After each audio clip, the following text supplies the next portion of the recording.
यहाँ पर भगवान अर्जुन को सूचित करते हैं कि भगवत गीता की यह योग पद्धति सर्वप्रथम सूर्यदेव को बताई गई। सूर्यदेव ने इसे मनु को बताया और मनु ने इसे इक्ष्वाकु को बताया। इस प्रकार गुरु परंपरा द्वारा यह योग पद्धति एक वक्ता से दूसरे वक्ता तक ती रही, लेकिन कालांतर में यह छिन्न भिन्न हो गई। फलस्वरूप भगवान को इसे फिर से बताना पड़ रहा है। इस बार अर्जुन को कुरुक्षेत्र के युद्ध स्थल में वे अर्जुन से कहते हैं कि मैं तुम्हें यह परम रहस्य इसलिए प्रदान कर रहा हूँ क्योंकि तुम मेरे भक्त तथा मित्र हो। इसका तात्पर्य यह है कि भगवत गीता ऐसा ग्रंथ है जो विशेष रूप से भगवत भक्त के लिए है। भगवत भक्त के निमित्त हैं। अध्यात्मवासियों की 3 श्रेणियां हैं, ज्ञानी, योगी तथा भक्त, या कि निर्विशेषवादी, ध्यानी और भक्त। यहाँ पर भक्त अर्जुन से स्पष्ट कहते हैं कि वे इसे इन नवीन परंपरा का प्रथम पात्र बना रहे हैं क्योंकि प्राचीन परंपरा खंडित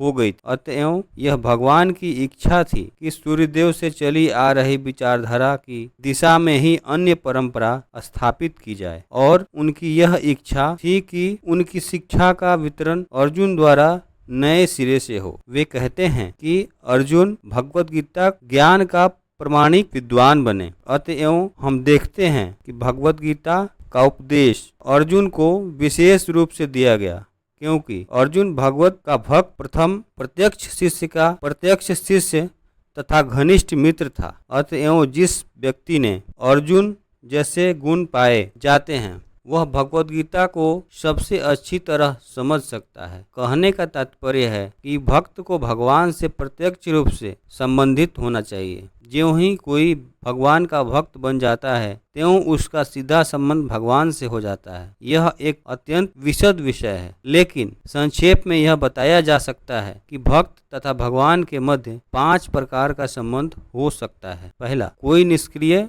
अवस्था में भक्त हो सकता है। दूसरा, कोई सक्रिय अवस्था में भक्त हो सकता है। तीसरा, कोई सखा रूप में भक्त हो सकता है। चौथा, कोई माता या पिता के रूप में भक्त हो सकता। पांचवा, कोई दंपति प्रेमी के रूप में भक्त हो सकता। अर्जुन का कृष्ण से संबंध सखा रूप में था। निस्संदेह इस मित्रता तथा भौतिक जगत में पाई जाने वाली मित्रता में आकाश पाताल का अंतर है। यह दिव्य मित्रता है जो हर किसी को प्राप्त नहीं हो सकती। निस्संदेह प्रत्येक व्यक्ति का भगवान से सीधा संबंध होता है और यह संबंध भक्ति की पूर्णता से ही जागृत होता है। किंतु जीवन की वर्तमान अवस्था में हमने न केवल भगवान को भुला दिया है अपितु हम भगवान के साथ अपने शाश्वत संबंध को भी भूल। लाखों करोड़ों जीवों में से प्रत्येक जीव का भगवान के साथ नित्य विशिष्ट संबंध है। यह स्वरूप कहलाता है। भक्ति योग की प्रक्रिया द्वारा यह स्वरूप